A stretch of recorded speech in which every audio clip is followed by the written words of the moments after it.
What is good, everybody? It's BBKDRAGOON, and boy, it has been a long time since we have just cut a Destiny 2 commentary. Yeah, we've had Destiny the show going, but I have very much put Destiny 2 down over the course of this summer. Intentionally. I gotta be straight with you. I pretty much abandoned D2 after Curse of Osiris, maybe just touching base for a day or two of the month, maybe a strike here and there with Buddy. Came back for Warmind. Was told you I was pleasantly surprised with Warmind. Doesn't fix all the problems, but it seems like for people who really dig Destiny 2, the time from Warmind's release until now has actually been fairly good. It sort of feels like to me. But now, I wanted to skip most of that transitionary period and come into Forsaken, looking forward to that expansion. And this video aims to hit on two angles here. First of all, has Destiny 2 hit that turning point? And I think we are about to hit that turning point. Unless Forsaken completely does like an about face and goes in the wrong direction, doesn't deliver on what its expectations have been set for, but I don't think that's going to happen. And then the second half of the video, where I'm at kind of with the framing of games and the way that I see them, because I view them very differently. This summer has been kind of a transitionary period. Maybe the last year of my life has been a really transitionary period about games sort of shifting in the way that I view them. And anyway, it's important because it helps frame this conversation. First of all, is D2 at that turning point? Well, let me talk to you as if you're a player who left after vanilla. Let's say you're a Destiny 1 player who enjoyed D1, got vanilla D2 and didn't like it very much and put the game down, like a lot of people did. Even more people put it down after Curse of Osiris. What I can say is it is much more akin to the transition that happened during D1 and the Taken King. If you're a D1 player and you remember that, yeah, vanilla D1 I think had a lot of stuff going for it that D2 vanilla did not. But just you remember how the game sort of became what it was supposed to become during the Taken King? You could probably poll almost any D1 player and be like, yo, what was the pinnacle of Destiny 1? And I think most people would say the 6 weeks from the release of the Taken King onward was like that awesome honeymoon period where Destiny was probably the game it was meant to be. I truly think that's what's about to happen here with Forsaken. Reason being, I've come back to the game, 6v6 quick play, and right now it's almost all just connection-based matchmaking, very similar to early Destiny 1 days, and I cannot tell you how fun that is, dude. Yeah, we ran into some comp players when we were in our matches for the few hours that we played, but overall it was just fun.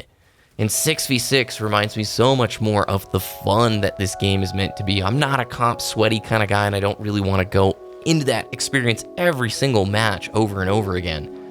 And then you look at the Solstice of Heroes event, which if you're a diehard player, dude, it is full of grind time. If you want to get all 3 armor sets, it is going to take a ton of engagement from you to do so.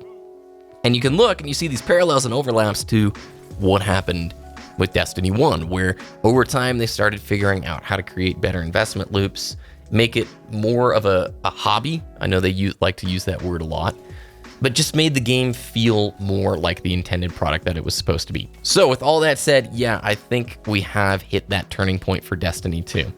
Now the caveat would be, let's say Forsaken releases and it has some serious drawbacks, the marketing's not living up to the hype, and it just fails. Okay, I was wrong. But from everything that I can ascertain watching the streams, doing the TWABs, Destiny the show, talking to players who are really committed, unlike me over the last 6 to 10 months, I think for most people, the rumblings are the same as like a Taken King. So if you were a Destiny fan, I think that turning point is here, and it might be worth exploring Forsaken. Never hurts to wait a few weeks, of course, for the reviews and the sentiment to get a good grasp of what Year 2 of D2 actually looks like.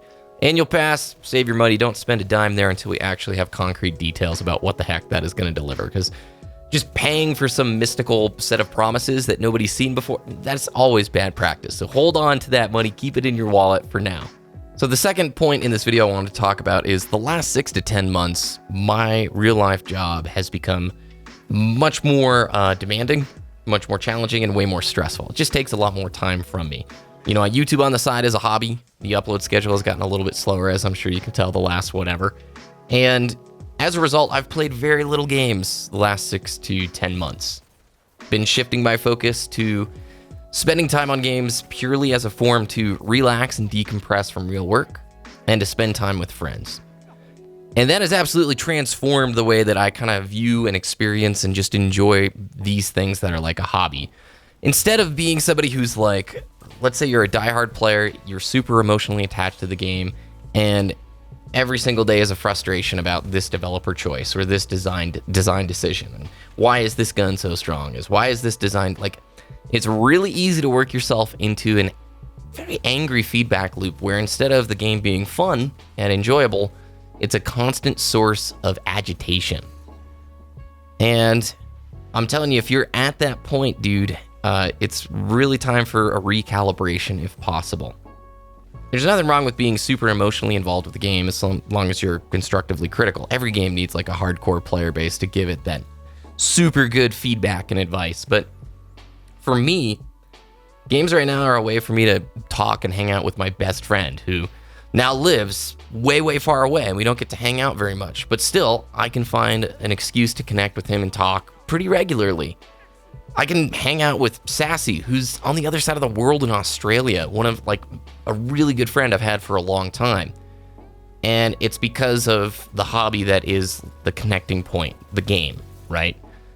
And for me, and this isn't like probably the same for everybody, but for me, that realization, that shift, that change has made me care far less about the small little details and shortcomings of a game and more about, is this a cool place for me and my buddy to connect and talk?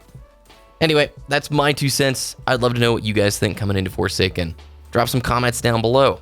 Did we hit the turning point? Are we there yet? And where you're at kind of with this whole Forsaken thing. Thanks for watching. If you enjoyed, thumbs the video up, subscribe for more. And I'll check in with you again very soon.